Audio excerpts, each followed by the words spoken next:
Okay, today we're going to be talking about checking the vehicle's brake fluid, which is part of your preventative maintenance, and we should check brake fluid every time the vehicle comes in for an oil change.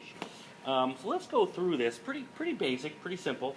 This one I have a little bit older style master cylinder that happens to snap on at all four corners. Some of the newer style master cylinders, they're going to have that twist off cap. So let's go through using this little bit older vehicle, because there's maybe a few more steps involved in checking this brake fluid than the newer vehicles that we're kind of getting used to.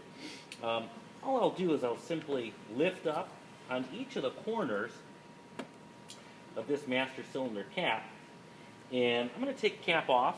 You notice that the rubber boot did come out. Okay, got to be really careful with these. That you make sure that you get that boot snapped back in there correctly. And all I'll do is I'll start that in each of the corners and make sure that it's all the way down. Okay, and don't panic about that. That's fairly common. Okay, and I'm also looking at the boot itself to make sure it's not all swollen up. Okay, I definitely do not want to spill any brake fluid on the vehicle's paint. That's why I have a fender cover in place. If I drop any brake fluid on the paint, I'll tell you what, it's going to eat right through that paint. So whenever that hood goes up, the fender covers go down. And you probably heard me say that, quite a few times already. What I'm looking for in here is just to make sure that the brake fluid color is clear, which it is. I don't see any contamination down inside of that.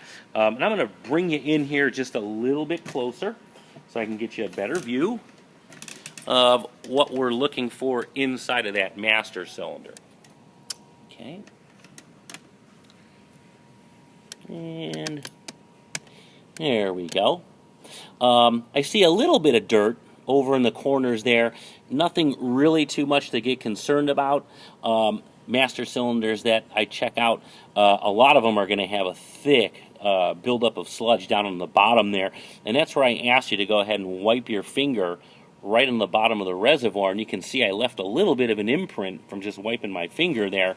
Some of them get really bad. This one, however, I think that one looks pretty good, so I'm not going to get overly concerned about it. Okay, one of the tools that we can use to check that brake fluid, because remember I told you that it's very hygroscopic, and what that means is that it's very moisture absorbent. It will absorb moisture just like a sponge. I have this right here, and we're not going to use this for our labs, but it's called Strip Dip, and what it does is a little color-coded system on the back, and you'll simply go ahead and take one of the strips out of the container. Okay, put the lid back on there, and I'll walk over and I'll just submerge the little tip, the little kind of like a felt tip, into the brake fluid just for a moment. I'm going to pull it out, and make sure you don't let it hang over the paint. All right, and I'll just kind of let it air dry for just a moment.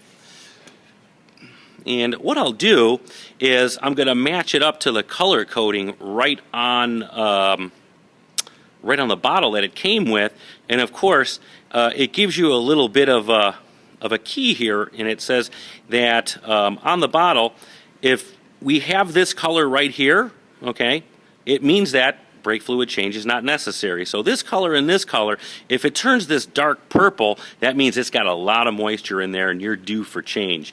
But these are the test strips. A lot of technicians don't use them, probably because of the cost associated with it. What we'll generally do is just look in that master cylinder, and we're checking to make sure there's enough fluid in there, and also that it's not very dirty, like you saw me sweep my hand around the bottom of the reservoir. Last thing we want to do is make sure that boot is in place, and safety precaution here, whenever this lid is off, make sure you do not hit the brake pedal. If you do, okay, brake fluid is going to shoot out of there, and that's really not the worst of it. What we're really going to think about is when you release that brake pedal, you're sucking air down inside of the system.